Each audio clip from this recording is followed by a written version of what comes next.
Hi, my name is Janie Valdez, and I am in Group 1.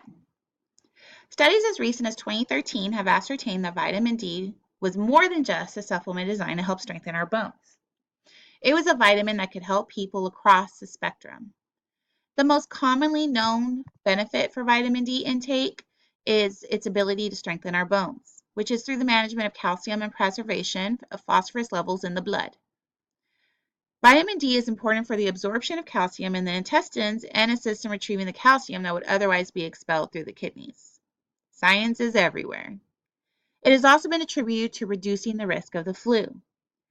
A study was performed where 1,200 children were given 1,200 international units of vitamin D every day for 4 months. Their risk was reduced by over 40%. Several observational studies also reflected a reduced risk of diabetes. One specific study gave 2,000 international units of vitamin D every day to these infants, and results showed an 88% lower risk of the development of type 1 diabetes by the time they were 32. One of the largest claims previously made regarding vitamin D was its ability to help prevent cancer. The claims were exposed in an article written by Dr. Denise Webb.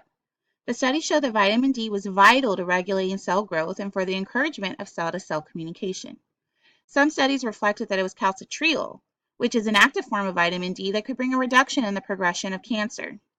The study reflected that it was capable of this feat by slowing the growth and expansion of new blood vessels within the cancerous tissue. It also reflected that cancer cell death was increased with vitamin D intake and that the vitamin also reduced cell proliferation and metastasis. What is cell proliferation and metastasis? I know scientific terms can be confusing. According to nature.com, cell proliferation is the process that results in an increase of the number of cells and is defined by the balance between cell divisions and cell loss through cell death or differentiation. Cell proliferation is increased in tumors. Metastasis is when a second tumor or a second cancerous growth is developed away from the original site where the cancer was originally diagnosed. While these claims were promising and backed by studies, more recent studies have refuted and collapsed the previous studies surrounding vitamin D's ability to reduce cancer and other diseases. While vitamin D definitely does still have its benefits, it is important to recognize what those benefits really are.